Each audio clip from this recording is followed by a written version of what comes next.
Chers amis, bonjour. Alors cette semaine est particulièrement importante.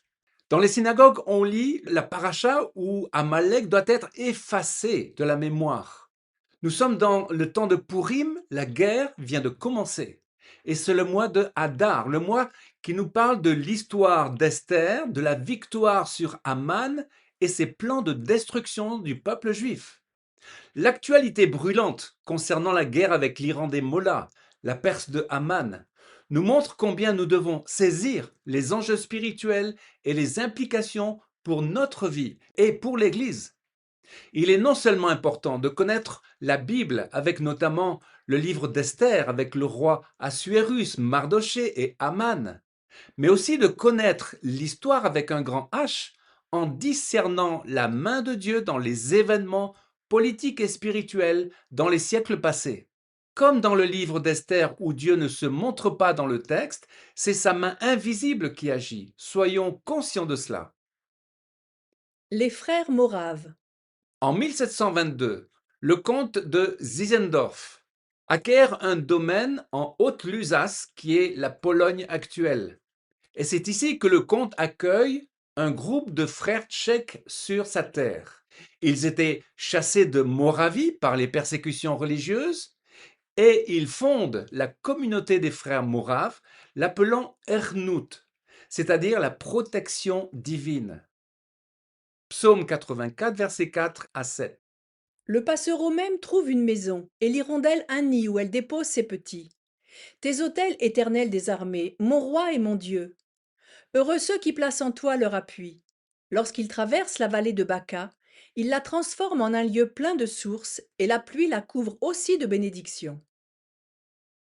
Zinzendorf a été formé dans l'Allemagne luthérienne, chez les piétistes, avec le pasteur Auguste Frank, qui développa à Halle, la ville de Halle, un centre missionnaire. Le piétisme insiste sur la nouvelle naissance, la sanctification, la prière, la mission. Il grandit dans une vraie foi et avec un engagement missionnaire. Quand Zinzendorf accueille les réfugiés moraves à Ernut, il leur apporte cette influence piétiste. L'héritage hussite. L'héritage des Hussites transmis aux Moraves est une ligne spirituelle puissante, souvent méconnue, mais déterminante pour l'histoire du protestantisme et des réveils. Les Hussites sont la flamme avant la réforme. Jean Hus est un prédicateur à Prague, influencé par John Wycliffe. Hus dénonçait la corruption du clergé, les indulgences, la décadence morale de l'Église. Il prêchait à Prague en langue tchèque, c'était déjà révolutionnaire. En 1415, il est convoqué au Conseil catholique de Constance et il est brûlé vif pour hérésie.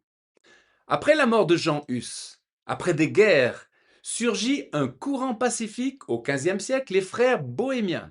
Ils traduisent la Bible en tchèque et forment un réseau de communautés pieuses. Ils sont persécutés par les catholiques et beaucoup fuient et vivent clandestinement. Ainsi, au début du XVIIIe siècle, les descendants des frères bohémiens, persécutés, trouvent refuge sur les terres du comte Zinzendorf. Ils fondent ce fameux village de Ernut et en 1727, Dieu suscite un réveil marqué par l'unité, la repentance et la communion fraternelle. L'héritage est transmis aux Moraves. De Hernout à Jérusalem. Réalisons cela, une poignée de croyants a infléchi la destinée d'Israël.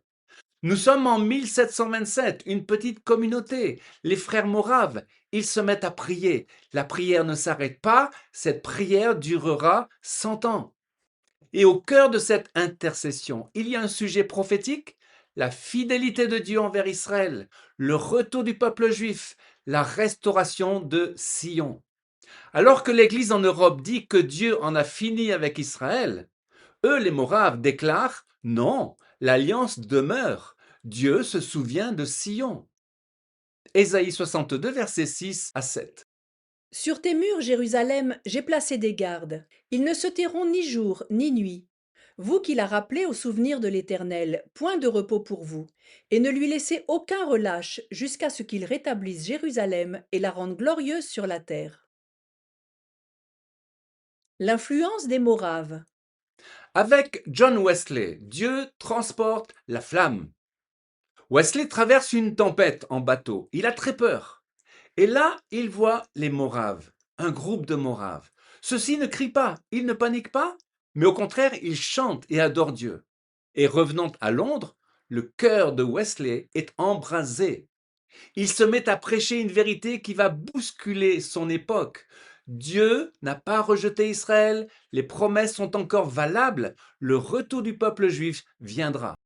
La ligne prophétique avance. Après Hernout, elle passe par l'Angleterre et ira aux États-Unis. De Wesley aux États-Unis. La foi méthodiste traverse l'Atlantique. Les USA deviennent une terre prophétique. Le protestantisme américain, nourri par Wesley, reprend la lecture littérale des prophètes. Israël n'est pas remplacé, le peuple juif doit revenir, la terre de Sion appartient à l'histoire de Dieu. Et au XIXe siècle, des pasteurs américains deviennent les premiers sionistes avant Herzl, des sionistes bibliques. Cette sensibilité deviendra culturelle.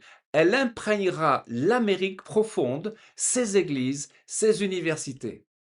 C'est ce qui permettra, en 1948, aux États-Unis, avec le président Harry Truman, d'être les premiers à reconnaître Israël. Pendant ce temps, une autre branche de cette même onde spirituelle va atteindre l'Europe centrale. Les Moraves et les Tchèques. Les Moraves viennent originellement de Bohême, la Moravie. C'est la région de l'actuelle République tchèque. Leur influence a façonné la conscience tchèque. L'amour de la Bible, le sens de la justice, la résistance à l'oppression et un regard bienveillant envers les Juifs. Cet héritage se transmet jusqu'au XXe siècle et atteint un homme clé, Thomas Masaryk. Masaryk est le père de la nation tchécoslovaque. Il porte en lui cet ADN spirituel. Il a la conviction que la justice divine exige qu'on défende le peuple juif. Et il visite même la terre d'Israël en 1927, un geste prophétique à son époque. En 1948, les prières des Moraves de Hernout deviennent des armes. Israël déclare son indépendance. Toutes les grandes puissances imposent un embargo, le Royaume-Uni, les États-Unis, la France, mais un pays ose briser le silence, la Tchécoslovaquie. Le petit pays marqué par l'héritage morave enverra des armes qui permettront à Israël de se défendre. Sans l'aide tchèque, Israël aurait été écrasé dès la première semaine. Le monde ne le savait pas, mais 3 siècles plus tôt, à Hernout, le lieu de la protection divine, on priait déjà pour ce moment. La fidélité de Dieu traverse les siècles.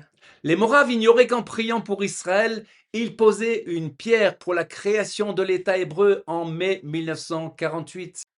Wesley ignorait qu'en refusant la théologie de remplacement, il nourrissait le soutien américain moderne à Israël.